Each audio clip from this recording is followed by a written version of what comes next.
Are you on the edge of your seat? Because we're about to sound off with Kevin Williams, covering today's latest trends in location-based entertainment. Brought to you by the LBX Collective, your community to connect, engage, and inspire. All right, everyone, let's buckle up.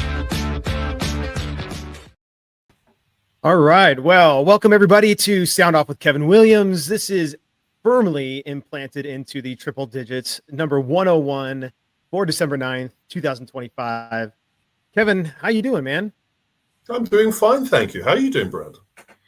Oh, doing great. I love the holiday season. You feed me American Thanksgiving, and then we roll right into the holidays. It's awesome. I love it. Ho ho ho. All right. Well, how are you going to change my mind this time around? Well, I feel that we have a problem on our horizon.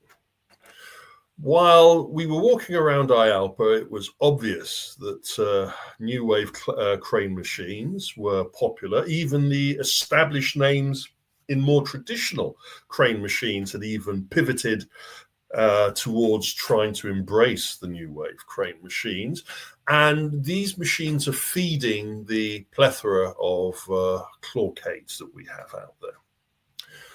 As an industry, we can sit back and allow the Wild West to happen, or we can try and act a little bit federally and try and offer protection and an environment for these operations. I've been having this kind of discussion with the trade associations regarding other aspects of trends that take place. We're speaking with one particular association about trying to reel in all of the immersive entertainment boys and calm them down about create some bylaws, create some rules and regulations so everybody understands and doesn't make the same mistakes. We've talked about the laser tag associations and what's happening with them under the current changes that they're going through.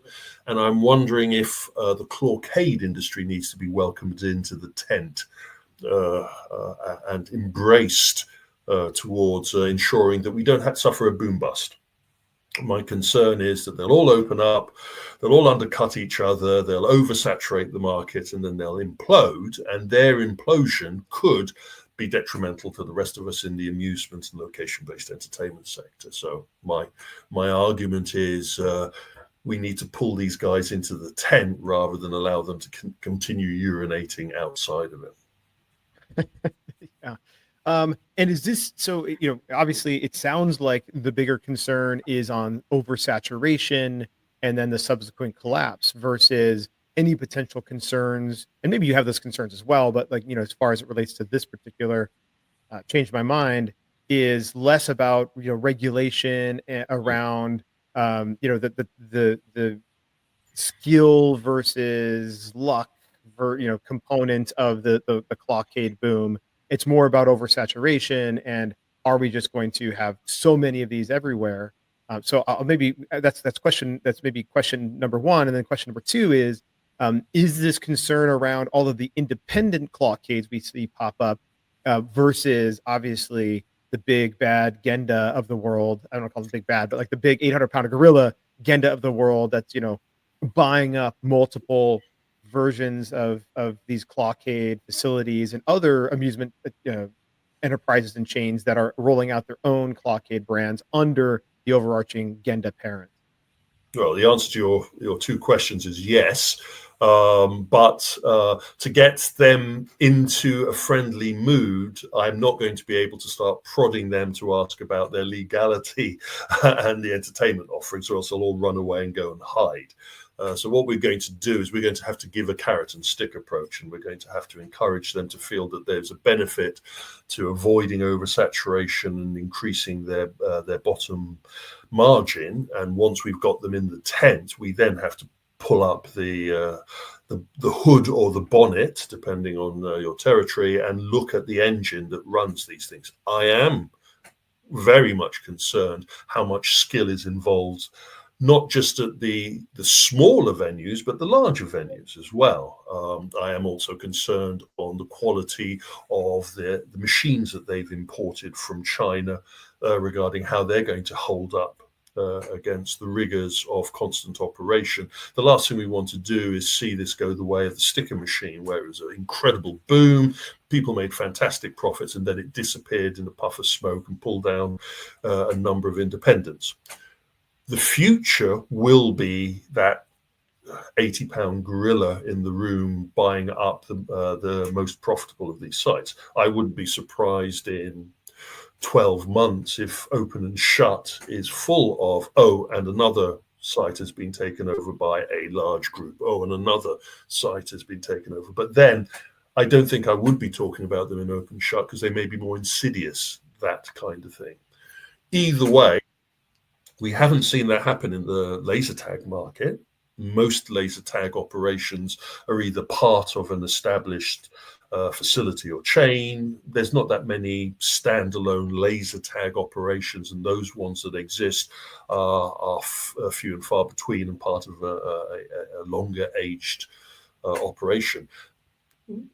We are the closest equivalent I can see is the escape room business, and even the escape room boys worked out a means to understand each other and work out the best practices themselves. It's a very interesting example of how an entertainment industry self-policed itself and has been able to keep its independence. And maybe that will happen here with the Clawcade sector, but my spider senses are tingling a little bit.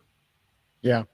I think the last thing I'll say is, it may not be just on the the back of the associations for the amusement trade, but also even the retail associations. The Retail Federation, National Retail Federation here in the U.S., for example, because I was just recently not because I wanted to be, but I was just recently at the Arizona Mills Mall, which is a large mall. It's operated by Simon Properties, which is a large, they run many large format malls across the United States and in other countries. And there were 2 separate Clawcade instances in the mall. And this is, we talk about oversaturation.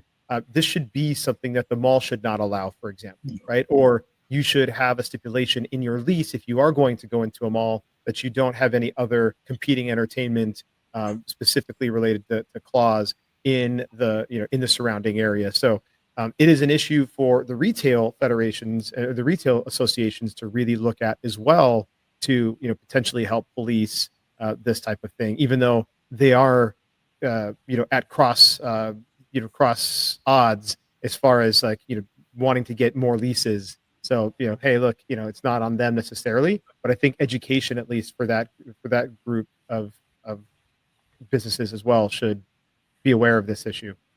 Some people would say that you're suggesting that the vampire runs the blood bank. The issue is, you're quite right, it is detrimental. They may be able to make hay while the sun is shining, but they are going to be stabbing themselves in the back, to mix all these lovely metaphors, if they don't try and police. I've had problems trying to get the hospitality sector and the retail sector and the amusement sector and the attraction sector to play nice with each other. They are all individual islands, and though they recognize that the others exist, they keep them at extreme arm's length because they don't trust them, or they're worried that if they give information, then it will be used against them. And that's usually why another association is created, because they can't work nice with the ones that already exist. I'm going to move away from saying association support and just going for educational support. Maybe creating an archive of information and best practices would be the best way for all of these to work out. Though you're quite right, it would be in the mall and retail landlord sector's best interests if they didn't have carcasses of dead Clawcades on their facility just because they were too greedy 6 months ago. Yeah, exactly. All right. Well, coming up after the quick break, we'll dive into some economic trends. Intercard is the only cashless system designed, developed, and manufactured all under one roof. They introduced cashless technology to the amusement industry and have been leading the way for over 30 years. cashless systems from Intercard increase customer spending, guest satisfaction, and boost revenues by up to 30%. Intercard is so proud to be serving the amusement industry, and if you aren't already part of their global family of customers, they hope you will become one soon. Thank you, Intercard. Moving on with trending and a little bit of economy. Well, we've just gone through Black Friday and also through the other end of Cyber Monday. And the doom and gloomers had to eat their words a bit, because we actually saw Black Friday from the retail point of view doing some interesting numbers. I can tell you that Mall of America had one of their best ever Black Fridays, confounding those skeptics that were expecting to see recessional kinds of business being done. The international market does seem to be, people are wary of spending their money, but when they want to spend their money, they have the money in their back pockets in some cases. I'm not going to go through the list of what was promoted as being well sold during Black Friday, but it is the electronics goods you would expect, as well as certain fashionable items. My interest is going to be over the Christmas sales period, which we should have the numbers quite quickly on how well that retail has done and whether we do see tariff-based impacts. I am seeing certain people reporting in social media that certain products that they've ordered to be delivered to them are coming with a sting of an additional amount of money. But from some perspectives, they're prepared to eat that just to have access to those products. It's a really interesting mix of products. I mean, some that you would obviously expect that top of the list. I think the one that stands out for me, maybe because I've never once desired it, is the Oura Ring that top of the list. I've just, I've just never even had, and I love little bits of technology, and I'm like a gadget guy, and that is one that never even topped my list, and is one of the top sellers. So, look, I guess I'm not the top market for Black Friday sales. I don't think we're the target market. If we want something, we get it. We don't wait for $1 being taken off the price and claiming that it is a fantastic sales. Or, as we've seen with some retailers, interesting, a couple of well-placed retailers put their prices up in October and then suddenly brought them down for the Black Friday, scalping. But hey ho, that's what customer support services and federal officers are there for, to try and put an end to this scalping. Yeah. Maybe they were out buying stuff while they still had the money after the lockdown. But anyway, moving to the trending biz, and had an interesting report. Our friends at O News that cover really the hospitality and the retail sector, they slapped up a report talking about the growth in the UK of competitive socializing. It was interesting to see them as a retail-focused news service going into the depths of this. Saville, a well-known market agency, evaluation and data broker, put together a report, and it is their graph that I put in front of you, and that is a graph showing a constant grow of the competitive socializing market, with the claim that there is 800 competitive socializing venues nationwide. I'll argue with that. I have a very detailed database on the competitive socializing market, and I'd like to see their definitions of a competitive socializing venue compared to mine. But, I will agree with them that there has been a considerable growth in that aspect. And next year, 2026, is not going to be any different. Would totally agree with you. I think their definition is probably a little bit looser than ours would be as far as what constitutes a competitive socializing venue. That being said, I mean, the UK and London, even specifically, but now we're beginning to see it throughout all of the UK. There's no question that competitive socializing has absolutely taken hold and is the key driver of entertainment growth right now in that market. and we're obviously seeing that trend carry over to other markets as well. I am curious though, what is the downward trend bubble there that we see? What is that counting? I can't see it from my screen here. Oh, I think that one is development. So do my glasses. Sorry, there's no key. I couldn't read the key, down at the bottom. So okay, so the dark blue is the traction. The lighter blue is the developers, and the bubble is the traction or the independent traction in that market. Okay, so, all right, interesting. So we're kind of seeing the pop-ups against the permanent facilities vying against each other. I'll make a link available to the full report if anyone is interested. That example of the investment in the UK competitive socializing, and I'll say UK for now, but we are definitely seeing an international spend in this. We're seeing the Europeans jumping on this. We're seeing the UAE jumping on competitive socializing. We're seeing America jumping on very heavily to this. But the UK seems to be the crucible where a lot of this is being invested in. And surprise, surprise, we're seeing M&A, merger and acquisition, playing its part. We've seen investment houses putting money into certain chains, which I've reported on previously. Now we see our friends at Fairgame being acquired by Tenpin. Tenpin Entertainment runs about 50 to 60 sites, bowling and FEC style entertainment facilities in the UK. And they have taken on the two Fairgames, or they've acquired the operation of Fairgame from their previous investment holdings.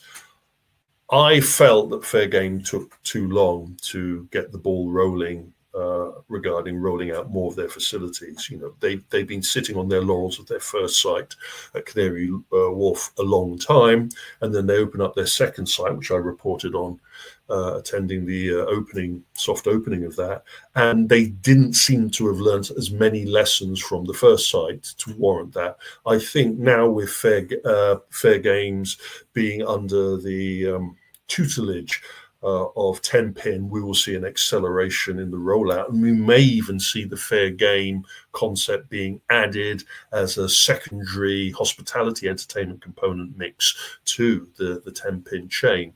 It will be fascinating to see how, under the controls of a much more business and rollout orientated operation, this brand can take off, especially as they have competition from another fairground themed competitive socializing concept that started up a couple of years ago in the north of the country. Yeah, this is it seems like either both too early or too late for Fairgames. I don't know where I sit. I mean, I feel like it's two locations. Was Fairgame not seeing the traction? Tenpin came in with a really aggressive offer. It'd be really interesting. Did they want to go and move on and do something different at Fairgame? You never know the motivations necessarily here, but it does seem like you would have wanted to get to 5 to 10 locations before the exit. But yes. Again, we don't know all the motivations behind the scenes, but it definitely is clear to Tenpin anyway that they need to be focused on alternate models beyond their core bowling center operation. I think you've hit the nail on the head regarding the issues that we don't have transparency to. I agree that this is an example of Tenpin seeing that they need to get into competitive socializing. Mm-hmm. It's easier to do this than to create their own brand. Okay, we get that. If I had the numbers, if I could tell you how much that BGF was paid for Fairgames, then we would have an idea whether this is a moving on to something else, just getting their hands on competitive socializing, or this is a problematic brand that shows a lot of promise but needs a safe pair of hands to steer it into success. I feel, given the right packaging, and presentation, and getting away from their foible of trying to create their own games rather than benefiting from the experience that's in the amusement market already, then this could be in a very interesting position. And so we will look forward to seeing when site number 3 opens to understand where we stand with them.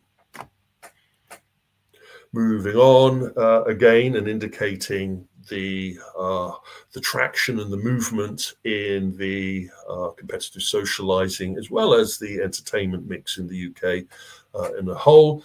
I have spoken of Gravity Active Entertainment before. Most of our audience will be familiar with my coverage of the Gravity Max facilities, which are, for me, mules, mixed-use leisure entertainment facilities with a strong competitive socializing bent to them. And, while I've been sitting on a story now for the last couple of months, which I can't move on from at the moment, but at least I can touch upon by saying we are aware of developments happening within the Gravity Active Entertainment site, which will see a restructuring and a redevelopment of this empire, because they have quite a considerable number of trampoline operations, or I would call full active entertainment, active entertainment facilities, more than just trampolines, climbing and all of that. They have their, let's call it their mixed-use leisure social entertainment interests. They also have been experimenting with their own Gravity Arcade design, which they developed with Funbox / Sega, and they have their Gravity Social, which is a full-on competitive socializing standalone concept, which they're still were still working on and still defining what that was going to be. They, in recent reporting, stated that they're still on track to generate their 40 million for their year in operation revenue. So that kind of looks positive on paper, but there is something going on, and I can't reveal too much of the information that's been given to us because it's still shrouded in secrecy. But I can say that this is one to watch regarding a flag in the ground regarding the changing landscape of the UK location-based and active entertainment market. Yeah.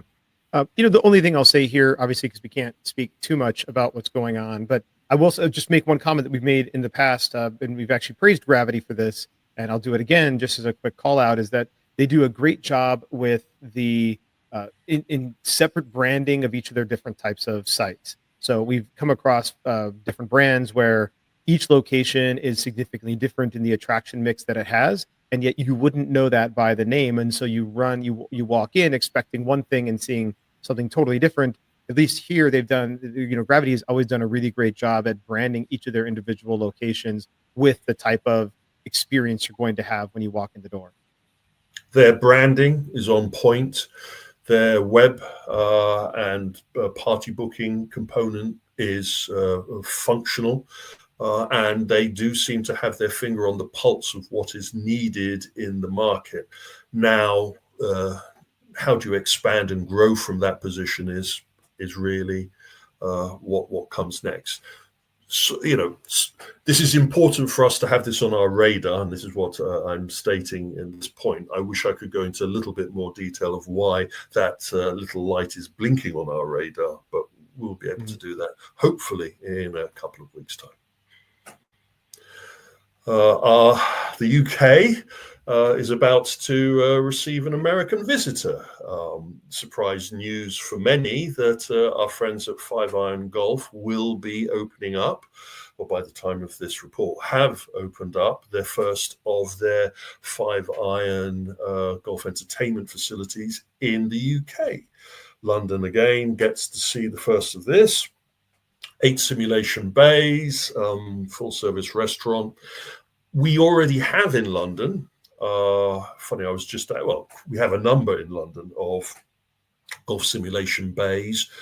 Most of those are part of either private clubs or golf retailers. Funny enough, I was at one in Canary Wharf a couple of weeks ago, which offers a very high quality 8 simulator bays with a very nice bar component, which I would call a strong competitive socializing environment. And that is the market that our friends at Five Irons are walking into. I am just wondering how much of the Five Irons entertainment operation, rather than just the golf simulation operation, is being purported to be shipped over to the UK. I hope there's some additional entertainment components. I mean, but based on what's been announced, it sure looks like it is just one of their standard fare golf simulators. And I'm not sure that Five Iron has the strength to stand out in what we've already talked about as a really competitive social entertainment environment and region. This could be the this is the first flag in the ground, as it were, and we will give them the benefit of doubt from the first facility. But to stay relevant in this fast-moving market, especially looking at how golf simulation is already established in the UK market, but maybe not as well branded. These are all points to bear. I would argue that their mixed entertainment offering would find a better avenue in this market than just 8 bays and a gin and tonic. But we will have to wait and see what these plans are going forwards. But it is the first. The market going in the opposite direction, usually it's a UK competitive socializing going to the States. Moving on, and our friends at Wonderworld, they've received some major investment from Scottish Bank, and they already have 13 venues open, and this money will go towards expanding their chain of operations. Wonderworld Group has the Wonderworld active entertainment, trampoline, inflatable kind of experience. They have Air, which is the inflatable, Air Thrill, which is the inflatable, and then they have Electric Thrill, which is kind of the dark light golf, as well as amusement component. And this new investment that they've just raised, I think, will see them moving from the 13 facilities to compete now with multiple new venues. I'm beginning to wonder how much the UK market can survive in the active entertainment market, how many more you can open. And again, if you have to consider opening new venues, diversification is essential. Yeah. We'll wait and see how much they can continue to expand. I mean, Electric Thrill, compared to something like Putt Shack, there's not a lot of differentiation there, and one would argue that Putt Shack's going to deliver a superior experience, unless you're really just worried about cost, in which case, obviously, Electric Thrill at £4, excuse me, per person is a really inexpensive experience. But I really wonder what their per cap opportunities are there. And again, I've never been to an Electric Thrill knowingly, and I don't know what their F&B offering is, because if you're going to go up against a Putt Shack, then it's not just about the price of the game, but it's also the price of the hospitality that's important, and the quality. That competitive socializing investment sees a new concept throw its hat into the ring. And in the new year in London, we are going to get Game Show Live. So this is a large audience-based game show. 45 to 50 minutes worth of game show supported by food and beverage. I'm not sure what level of food. I don't think this is going to be a dine-in experience more than a shareables.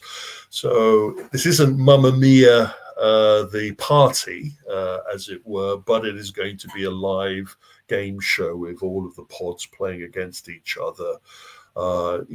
With an ability to hold about 200 guests. That's 40 booths dotted around.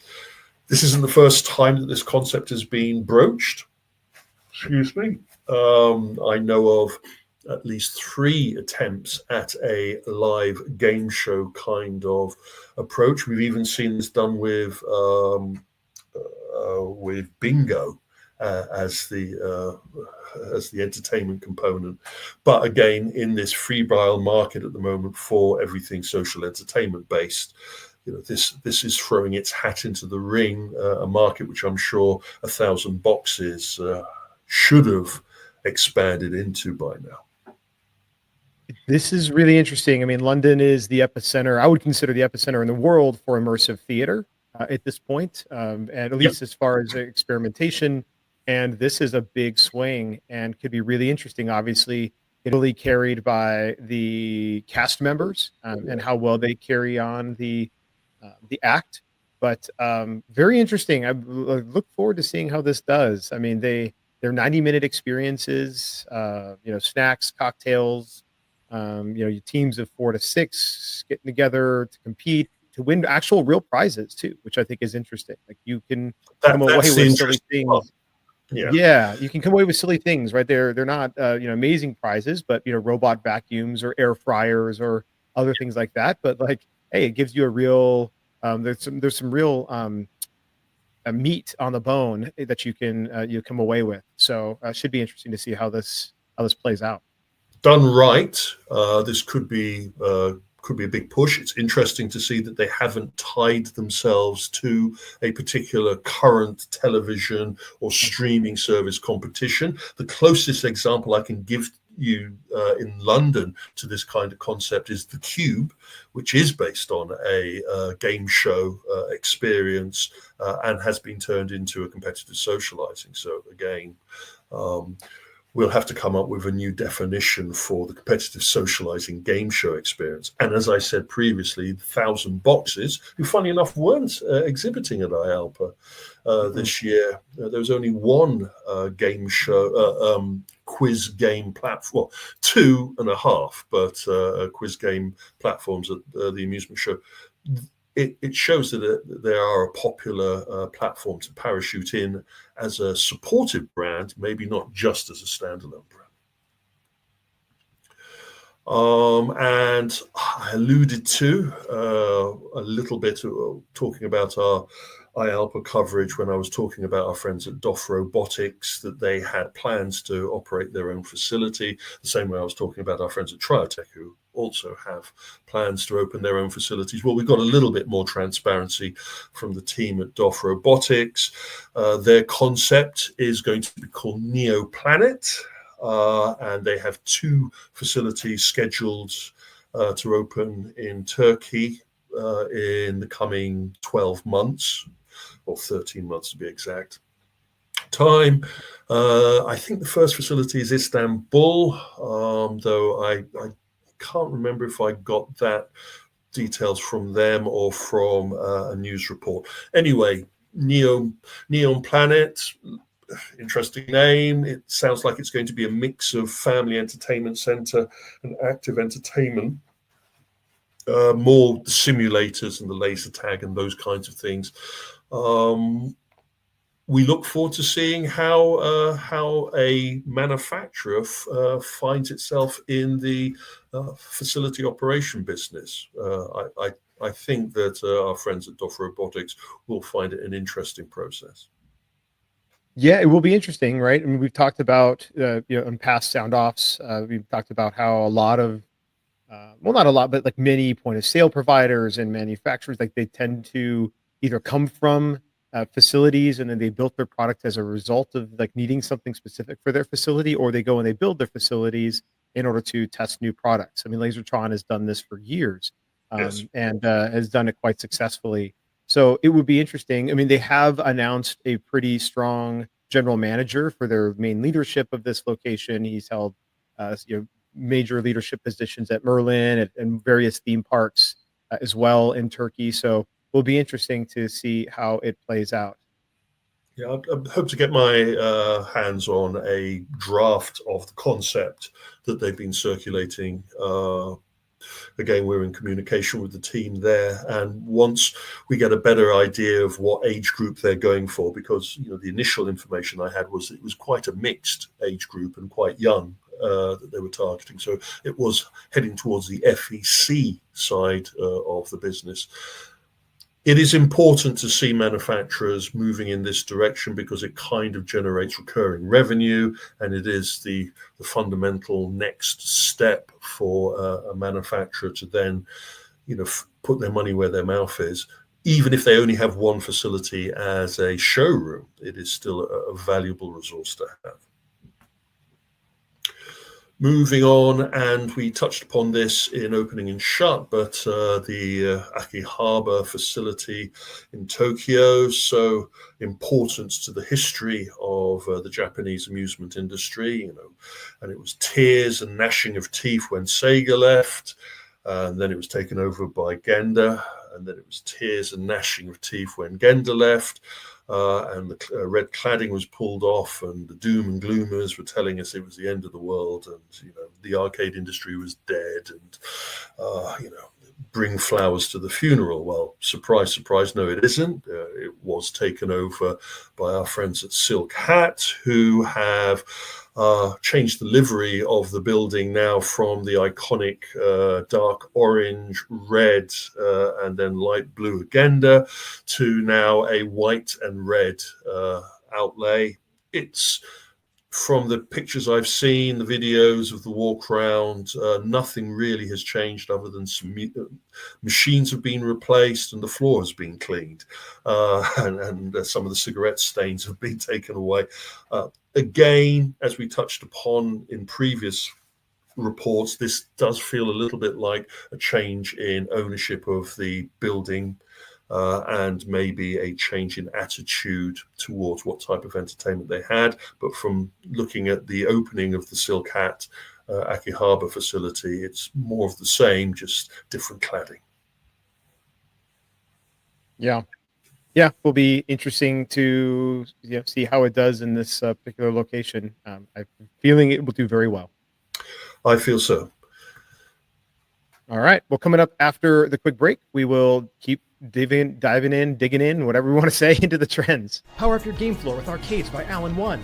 Whether it's perfectly pouring drinks in Dr. Pepper Soda Slam, grabbing official Butts on Things plushies, or defending cities from attack and missile command recharge, Alan One has something for every venue and arcade floor that will delight your guests. Each game is also enhanced with Major League Esports, a free app that tracks player top scores and brings guests back to your venue for more. Visit allen-one.com to learn more. That's allen-one.com. Thank you, Alan One, for that. Reminds me, I must try out their esports component next time I play. Trending tech and attack at the projection mapped interactive environments. We touched upon it in IALPA coverage, and it's being reflected in what's going on. Hello Park, underrated how many interactive, immersive entertainment environments or standalone facilities that they are linked to. Company keeps its success under a bushel, I think, a little bit, but every now and then they pop up onto our radar, and they're just about to update some of their experiences with a brand new voxel game that's or environment that they've created for their projection venue. I think we touched upon some of their new interactive experiences in a previous sound off, but here, this is a dedicated theming of the complete space. I would say that this game is inspired by Minecraft. And as we know, we've also seen a successful Minecraft life-size traveling attraction. So these, all of these concepts are kind of heading in the similar direction towards a immersive, interactive environment that can be simply updated with the latest content and branding, a true phygital application. Yeah. Well, I mean, it sure as hell looks like Minecraft. Yeah. even some of the fonts that they've used, but whatever, like let them deal with the potential copyright trademark infringement issues that they might end up dealing with. But we'll see how it plays out.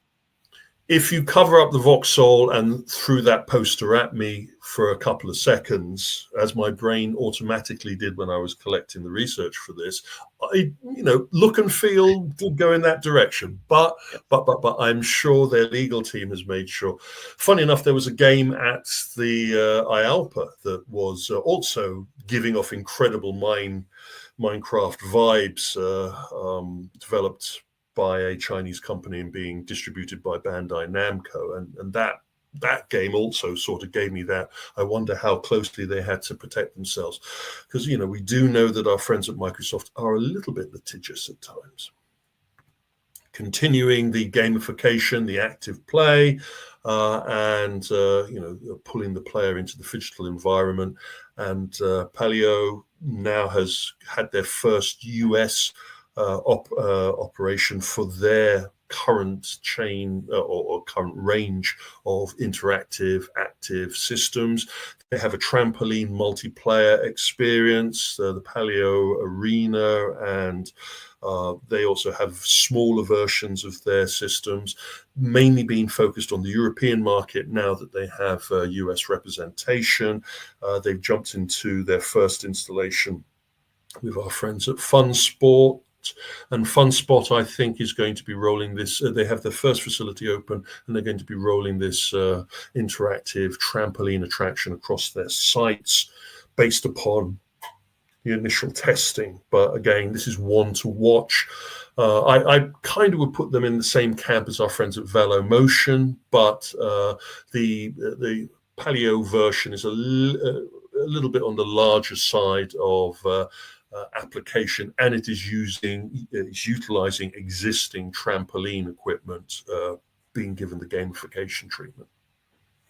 Yeah, and they have 3 different installations or instant, maybe what's the word I'm looking for? Applications or whatever. Applications, maybe. There's a word I'm looking for that I'm not quite getting out of my mouth. They have their Pleo Court.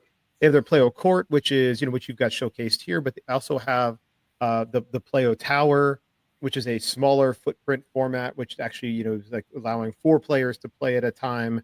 And they also have the Pleo Mini, which is I would say the Pleo Mini is much more like Valo Jump would be, or another version. Sissy Fox has a bounty version as well. Yeah. That's so like Pleo Mini, Pleo Tower, I would say much more competitive with Valo Motion and some of their products. Whereas the Pleo Court, which you've got here, is definitely a new product, but a pretty heavy lift when it comes to the type of installation required. They're actually installing sensors and things underneath the trampolines in order to provide gameplay.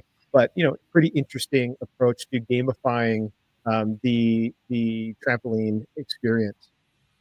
So the Palo Mini and the Tower were at IALPA, though sadly I don't think their branding was strong enough for people to understand what they were looking at. There were 3 trampoline based active play systems from various companies at the show, and 2 of those I felt just didn't cut the mustard on presenting what they were offering as a gamified trampoline experience. Again, our friends at Velo Motion have gone that extra mile to try and establish their brand, because I tell you now, if you're not thinking about gamification of your active play space, then you're going to be left behind in the dust by those companies that are going to invest. Yep. And the latest of the projection environment game experiences, or multiplayer gamified experiences, are friends from Little Lions. You'll know them from the Crystal Maze experience. You'll know them from the Chaos Carts platform. You'll know them from the Puckman Life Size experience. Well, for their arcade arena platform, their facility-based platform, large enclosure with multiple projection screens that can be either turned into the Puckman or the go-karting experience. They have now revealed their 3rd game for their environment platform, and this is Alien Invasion. It's nice to see the marketing team stayed up all night on that name.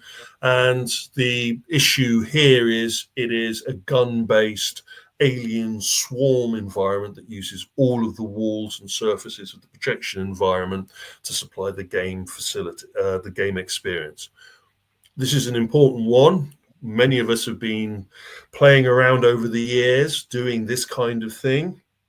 It is a logical transgression from the amusement application to the VR kind of multiplayer shooting experience in a virtual environment to doing it in a digital environment. If they pull this off, I think this could be very compelling.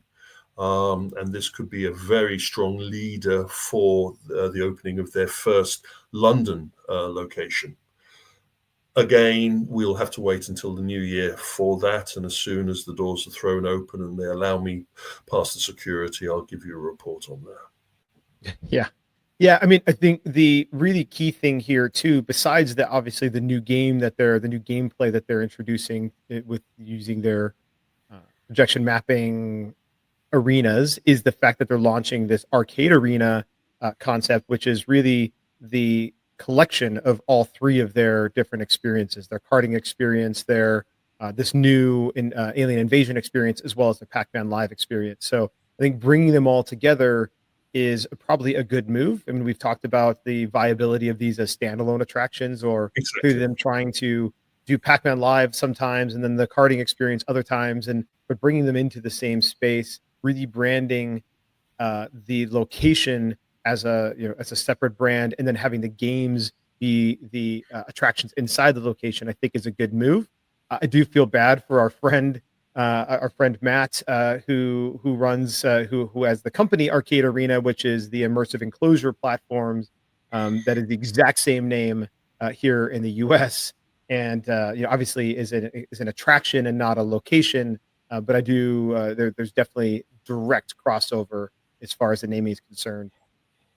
I also feel for a certain company in the video arcade industry that also owns a product called Alien Invasion, but we will have to deal with that at a later time. It is the phygital. It is some people would like to call the Cinema 2.0, where you are creating a digital environment which you just populate with content. This is the whole point of video gaming. You don't have to change the facility, you just change the content. This one for me will be a very, very, very important product, but also a very important opening, because this will be their London facility, which will end up being their flagship. This will be the one that will get the most credit, and we will need to see how well Pac-Man has done away from its novelty. We will need to see how well Chaos Kart has done away from its novelty, and we will need to see how this does. I don't even know how many number of players this environment will have. Information is still a little bit early, but we're getting very close to the opening of the London facility, and we should be able to report back on that soon. And then bouncing back to the consumer sector, and underneath the cardi, I'm wearing the "I told you bloody so" t-shirt. We woke up a couple of days from the recording of this to the news that our lovely friends at Meta have decided to cut back on the budgeting of their metaverse and VR operation under their Reality Labs division, and that there will be layoffs taking place across their VR and their Horizon World platform. The trade and the markets were ecstatic to this news. Then Meta share numbers went up by 4%, 1.5% a couple of days ago. And it is that kind of reaction that the market makes to someone seeing the light. I know how difficult it must be for Mark Zuckerberg to admit failure of this level, and I don't think he will ever admit failure here, but it looks like Meta is going to dust itself off from its experiment into the metaverse and then continue its focus more along the AI smart glasses and AR glasses route, as well as their AI investment. But this was quite a major development and could be the beginning of a reality check for all applications of consumer VR. The reason why that is important to us is because we are, in the location-based entertainment, a successful application of VR and MR, and we cannot be saddled with the problems that the consumer side is having. So again, going back to what I was saying right at the beginning about maybe the industry needs to get together and come up with a united message, I think we need to do that to ensure that we are not pulled down by the admittance of failure that the consumer VR sector is experiencing now. Yeah, we get an entirely separate show just to discuss the issues around what Meta's perspective and view on metaverse was and why it failed, et cetera, et cetera. But the one thing I'll say here is that if your attraction or your VR company is based using the MetaQuest headsets, you better start working on making a shift to something else yesterday. You should have done that a lot longer ago. Next door to There's my a lot still out there. Yeah, I know. Next door to my I Told You So t-shirt, it's the Why the Hell Are You Using Meta t-shirt is also available in all sizes. I had a conversation with a company at IALPA who are using Meta Quests. I had the long conversation with them. They claimed that everything was fantastic and that they could use consumer systems and they didn't have to pay for the commercial. And then as soon as I said, I will be writing this down in the Stinger report, I got a call from, an email from their managing director going, oh, we would like to change some of the statements that we've made there. Oh, we're agnostic to. It's, you can't play around with this. This is like using illegal televisions in your space to display stuff and then working out why Samsung or Sanyo or Sony are going to come around and sue you. Either way, our friends at Meta don't really have a strong liking for the commercial entertainment sector, and so really you shouldn't be tying yourself to a platform that doesn't really like your market, would be the basic version of what I'm saying here. But I would also point to the bigger picture here, which is if you use the word VR in your marketing and your literature and your branding about the experience that you're having, that term may come with some baggage now. And so maybe you should be thinking of pivoting towards an XR kind of presentation of your operation rather than depending on the 10-year-old out-of-date VR nomenclature. Moving on. And we've got a little bit of AI news to discuss. Our friends in Japan always coming up with concepts for creating virtual friends for you to align yourself with, be it your waifu pillow or your Tamagotchi or your mobile phone app. Well, a company here has been developing what they like to call a life-size AI avatar that you can create, either based upon yourself or on a cartoon interpretation of yourself. You go into the booth, you take the pictures, you select the outfits and the backgrounds, and you can send that to your friends, or you can use it as an AI buddy. And in the literature, they were sort of saying that they see this as bridging some of the social issues, and that this virtual character could actually be used and deployed as a meter and a greeter, or as an interactive with other humans. I don't want to get too much into this. All I want to say is we've got another use for AI.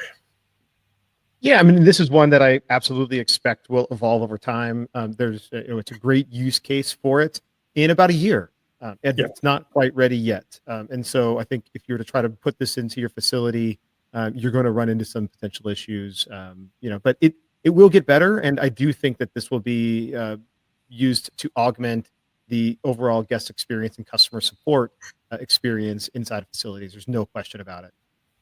Yeah, I was interested to read that they're doing this as a test rollout. They're doing it in stations and facilities and retail and all of that. So kind of proving the concept by doing some tests towards the next, as you say, in maybe 12 months' time, when we have a more robust, bulletproof version of this, where the AI has gathered enough machine learning to be applied realistically. We saw an example of a virtual AI-supported character on one of the booths at IALPA this year.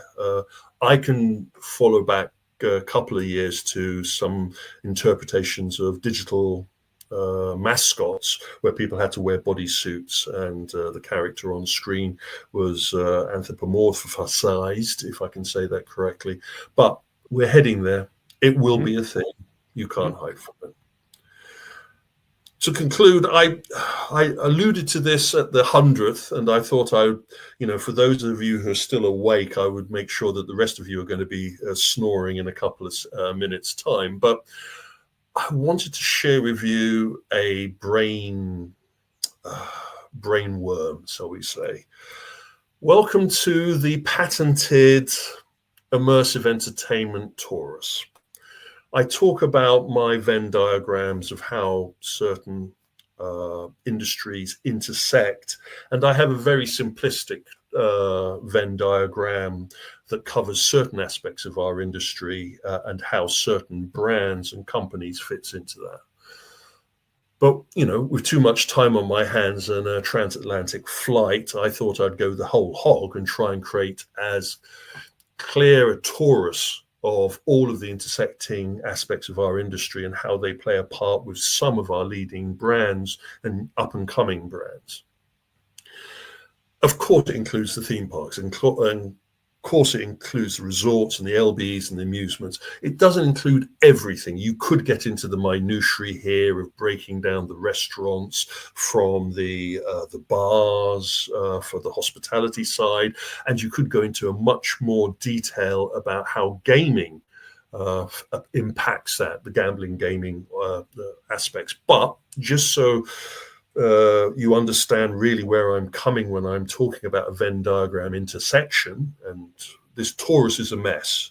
It isn't to scale, and it needs much more finessing, but you are getting a view of this at its early stage, and I will try and roughly go through how certain of these brands fits into this.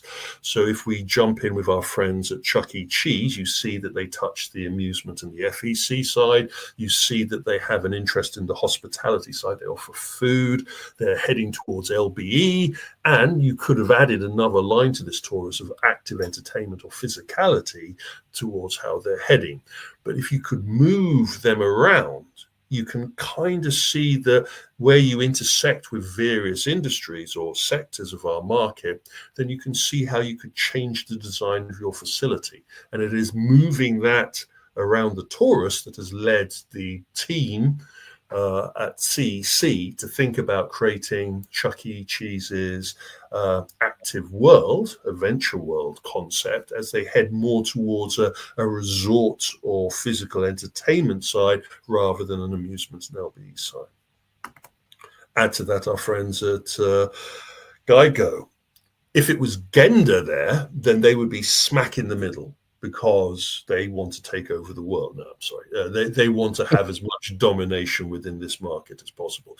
But from Geico's point of view, the Japanese facility, they are moving from their comfortable world of amusement, where they've acquired the Sega chains and all of the others, and now they're stretching themselves. They're creating the Geico poker facility. They have the Geico karaoke. They are now looking at their expansion to having location-based rather than just amusement facilities, and you can kind of see how they're moving away from the amusement and more towards the LBE and maybe more down towards the hospitality. That one is an interesting moving target for just one particular brand of a larger chain. And again, if you do this for brands rather than the actual facility, the owners, the groups of these, it becomes much more complicated. Next up, a simple one here. When we look towards the cinema sector, you could kind of place our friends at COSM directly in the middle of the cinema side and be happy with that. But then you have to move it up a bit to touch the hospitality side, because the food and beverage component of COSM is very important to their design. And then you need to move it a little bit more towards the LBE and the FEC kind, because of that entertainment.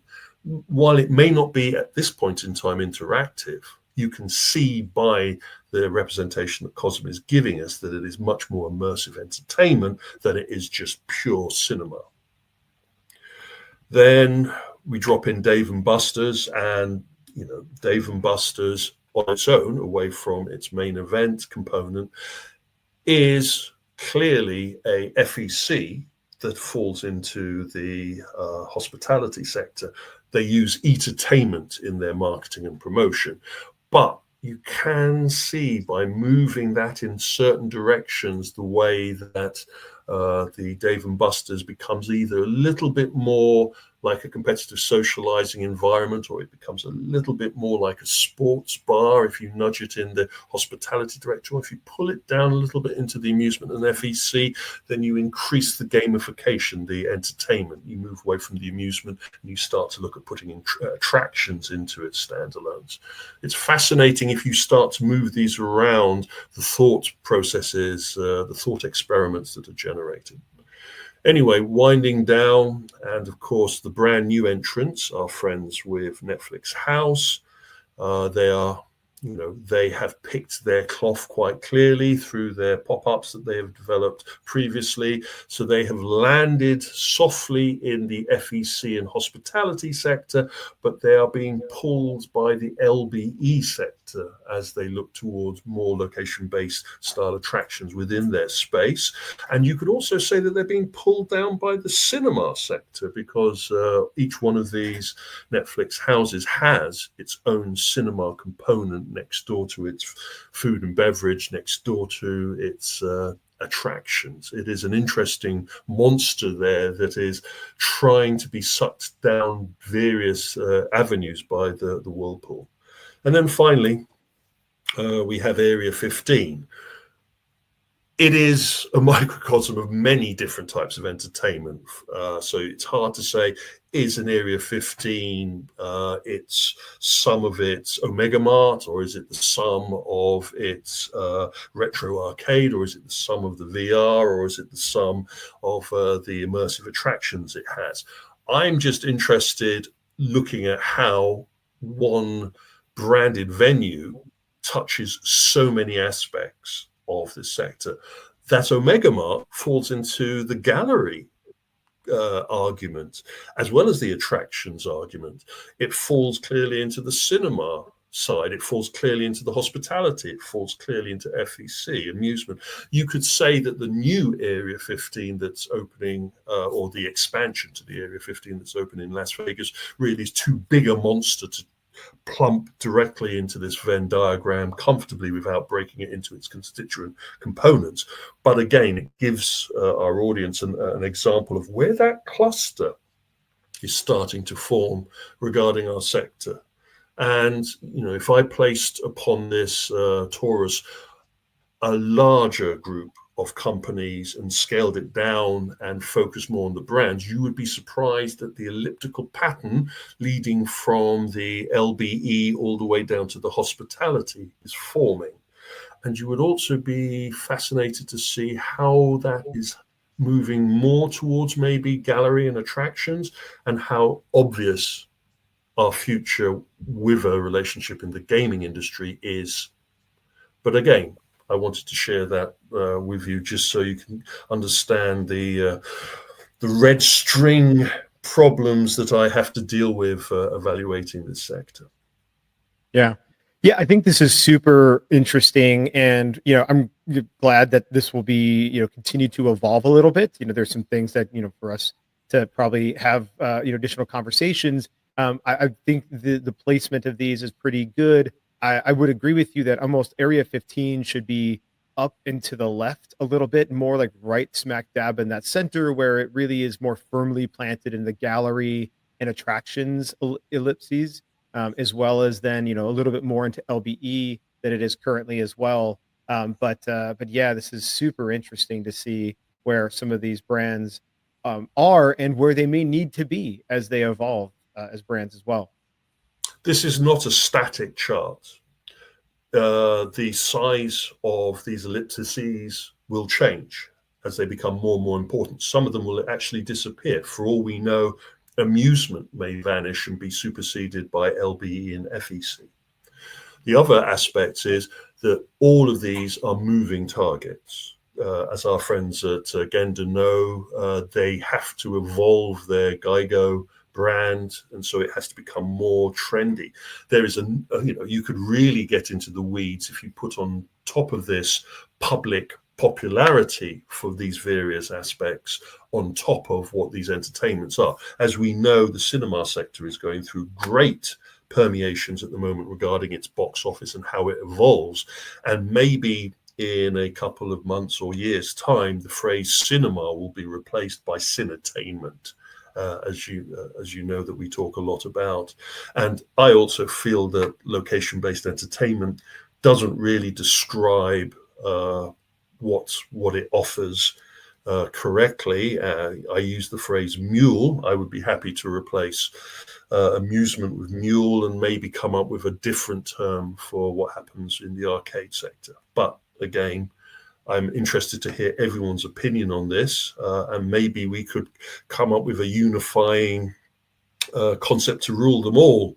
Though if we did that, the world would end. So maybe it's good to keep it flexible. Indeed. Anyway, that's it from me. For you that are still awake, please contact me with the LinkedIn or via my email if you've got any suggestions or any information you'd like to pass on. And please make sure that you're receiving the Stinger report and the Entertainment Social Arena. Our Stinger reports, the mountain coverage, so the momentous mountain of coverage from IALPA will be hitting the emails very soon now. And I don't think you want to miss that. All right. Well, Kevin, it was a excellent sound off, and I look forward to having continued and further discussions around the Taurus, the entertainment, immersive entertainment Taurus. So looking forward to that. Me too. All right. Have a good one.